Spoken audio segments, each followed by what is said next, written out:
Hey everybody, Tom Barnes Stories from the 78 here at SailGP down at the south end of the Soldier Field parking lot. That's where I'm at right now, believe it or not, in a parking lot in like pit row of the boats, if you will.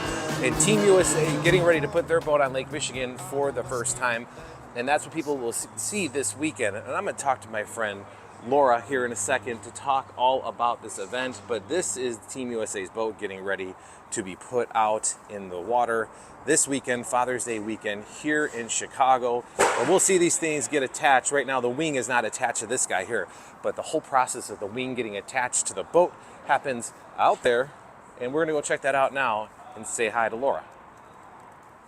All right, so things are happening down here at the lakefront, and I have my friend Laura Muma here with SailGP, right? Laura, how you doing? I'm doing great. How are you? I'm doing well. So this morning, lots of things happening, going on. What's give me an example, what's going on behind you here with the cranes and these massive, gigantic boats that we're seeing here? So we are in training days for SailGP, which is taking place this weekend at Navy Pier, the Rolex U.S. Sail Grand Prix. Mm-hmm. And this is one of the first days that the boats are going to be out on the water training. And what we have right here is our newest team, Team Germany. And this is going to be the first time that they are taking the water of Lake Michigan and going to be competing. Boy, are they in for a surprise with Lake Michigan, huh? Especially on a cloudy, kind of not so sunny day here, right? It's a little different. Oh gosh, and that's the one thing about Lake Michigan is every moment it changes. So I think it surprises many of our world-class athletes just how challenging and how exciting this lake is. Yeah, I've had several conversations with some of these athletes before other different races, and they're always astonished of like how difficult Lake Michigan is to sail in, because they're thinking it's just this lake in the middle of the United States.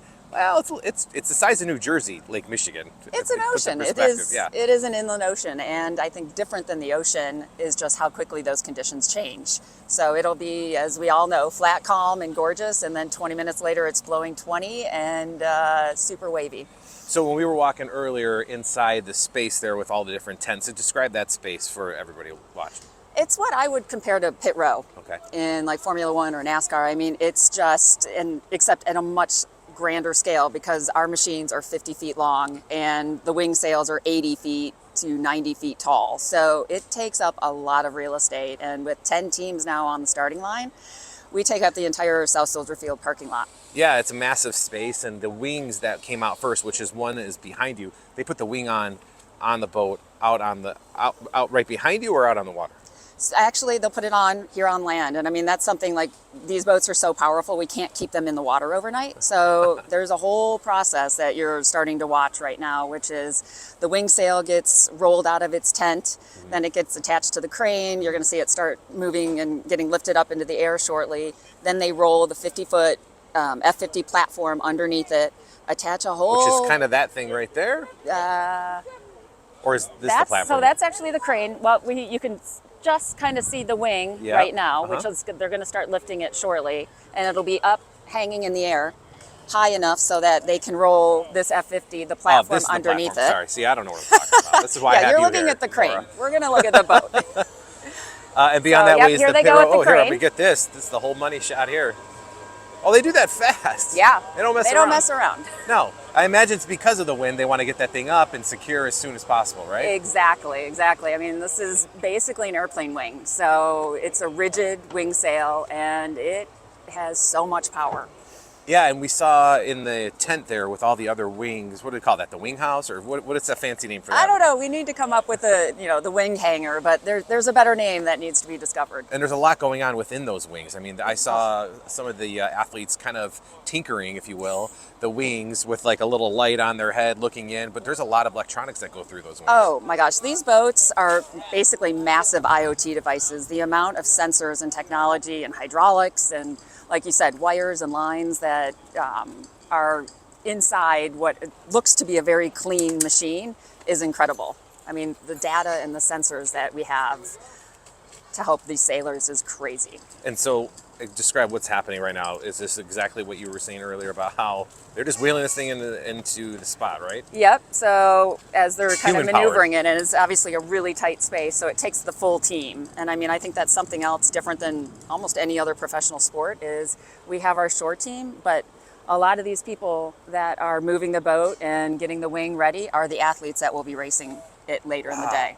So how many different races are there for this weekend? We have training today, as well as tomorrow. We have practice racing that'll take place between 4 and 5:30, and then the actual racing is Friday and Saturday. And we have race stadium down at Navy Pier that'll open at 3. It's a big party. Come check it out. Racing will happen between 4 and 5:30. And where can people get tickets? You can get tickets at SailGP.com/Chicago, and they start at $35. So Awesome. And the weather's looking a lot better for the weekend, so everything's kind of shaping up. And we'll stop with this because how many different boats do this for today? Or I mean, for the race? Every day, 10 boats get craned in, 10 boats get craned out. So it's a process. Thank you so much for chatting with me. I know it's a busy morning, so I'll let you get back to what you were doing, but I appreciate it. Thank you very much. Yeah, thank you. Yeah. All right, that is the story from the 78 down here at Soldier Field in the south parking lot of them finishing putting the wing on the boat. TomBarnesChicago@gmail.com. If you have a suggestion for a story from the 78, go over to the website storiesfromthe78.com. Thank you for watching. Have a good weekend, and happy Father's Day.